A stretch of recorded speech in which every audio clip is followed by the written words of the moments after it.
Bristol City, Texas. Stand up. Hog Nation anthem. Carnalismo Records. Here we go, it's a Hog Nation. We hit 'em hard, hit 'em hard. It's a Hog Nation. Yeah, small town, big spirit, man. It's a Hog Nation. We hit 'em hard, hit 'em hard. It's a Hog Nation. Yeah, small town, big spirit, man. We're bleeding green and gold, green and gold. Cause we rollin' with my Hog Nation. Yeah, my Hog Nation. We're bleeding green and gold, green and gold. Cause we rollin' with my Hog Nation. Yeah, my Hog Nation. Good afternoon, this is Rudy Guerrero with the Javelina Talk Show. I'm here with Coach David Lopez asking him questions about the football team. Coach Lopez, how long have you been coaching football? I've been coaching for 22 years. I've been playing it all my life since I was 8 years old, from flag football to junior high, high school, and then on to college. So it's been, in my life, I've been coaching 22 years professionally, but I've been involved in the game of football for 41 years of my life. What are your expectations for this football season? For this football season, the expectations are, first of all, to have a complete football season with minimal interruptions. Last season, if you even want to call it a season, we just kind of lined up and played, and then last year was kind of shot because of COVID. So we really didn't have a complete season, and then we really didn't have time to prepare. But it's okay as long as we can start and complete a season. That would be great for us. What do you expect from your athletes? For my athletes, I expect them to always do their best and represent Crystal City to the best of their ability. I just expect them to do their best, work hard, and appreciate the fact that they got an opportunity to start a season like everyone else. How do you think the team will do during the non-district games? I don't know. The schedule is very, very tough. I toughened up the schedule because we had been rolling and we had, the program was showing. And then all of a sudden, COVID hit, and that's fine. It hit everyone, and everyone shut down for a little bit. But then schools actually went to school, and they were able to work out. They were able to compete while we stayed virtual the entire year, and the kids couldn't work. Even the parks were closed for them. So they're way, way behind in conditioning, and that's evident. If you were at our game last Friday, we had a lot of kids cramping, and why? Because they hadn't been prepared. They work hard, but they just haven't been prepared through an athletic program, which is why I'm glad we're back in-person school, and the kids, the program is back in business. It's just going to take a while to retune it, if you will. What types of precautions have you taken due to COVID-19? Well, we do the screeners and we do the mask. Obviously, when we're actively working, you cannot wear a mask, and because then it hinders your breathing, which is more dangerous. But what we do, if somebody does have COVID, well, obviously they are removed from the team for the quarantine or until cleared by a test. I'm just following what the school does. We did have summer practices before school, and the kids would have to fill out a COVID screener and temperature check at the entrance of the door. How many players does the football team have in total?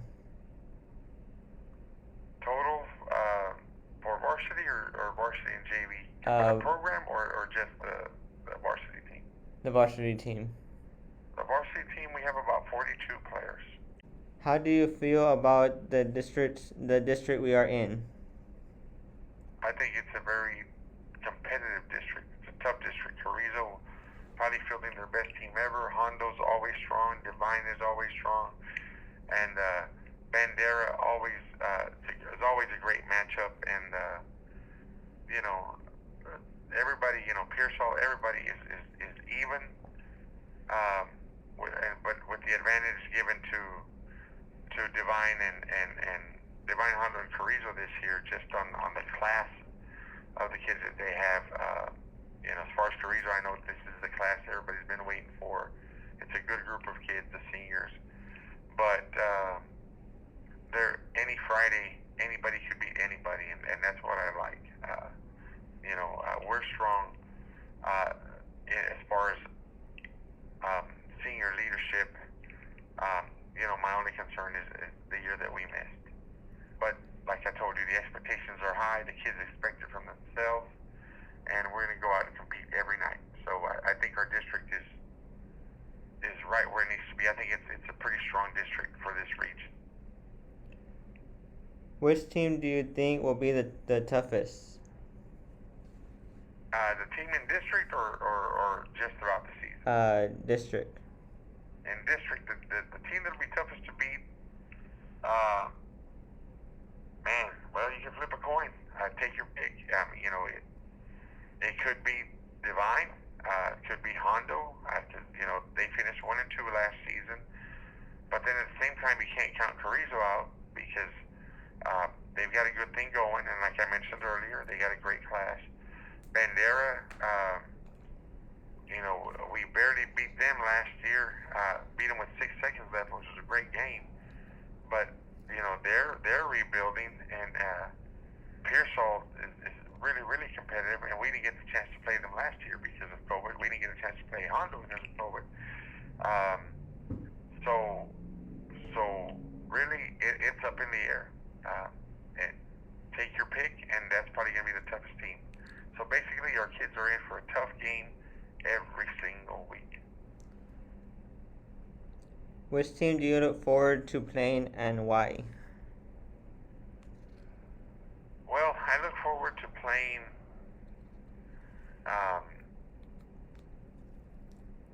That's a great question.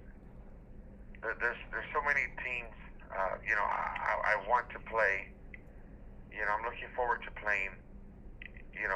The district opponents, which is Bandera, Hondo, Pearsall, Carrizo, and Divine. Carrizo, you always look forward to that one because of the rivalry in the communities. We get to host them at home, and it's always a college atmosphere. But with the limitations we put on tickets, right now I would say my focus would have to go probably to Refugio, which is a pre-district game, and I look forward to playing them because they are a state championship team, and they are coming to Crystal City. And I don't think in the 100 years of Crystal City football, a state champion has played here at Javelina Stadium. So I'm really, really looking forward to hosting that game. I really wish, had things been different, had our health situation, statewide, nationwide, globally, be different, it would be packed. I mean, this is a tough year for us to put sanctions or limit on tickets when we have 7 home games and we host probably the biggest game, which is Carrizo, and then we host probably the best team we've ever hosted, which is Refugio, and then people can't come watch. So, but we got to do what we got to do as far as safety. It's just a shame that, it's this year that we host more home games than we've ever hosted. And we host, 2 really, really big games. Even our first game with CC Win brought in a heck of a crowd. And if it would not have been limited, the school district financially would have made a lot of money to finance itself, to help finance itself. How do you prepare for a game? Well, we exchange film with our opponent, and we break it down. We look to see who their best players are, what their favorite plays are. We try to find, tendencies of the coach, what he likes to, how many times he likes to pass, how many times he likes to run. Does he run to the right? Does he run to the left? Does he go up the middle? And then we break down each player. Okay, this guy is not that fast. This guy is not that strong. Okay, this guy is really, really tall. So we break it down. We spend every Saturday and Sunday here at the field house, breaking down film, breaking down players, and see where we can attack them. You know, hey, we're going to attack this guy. He's kind of lazy, and then we'll go from there.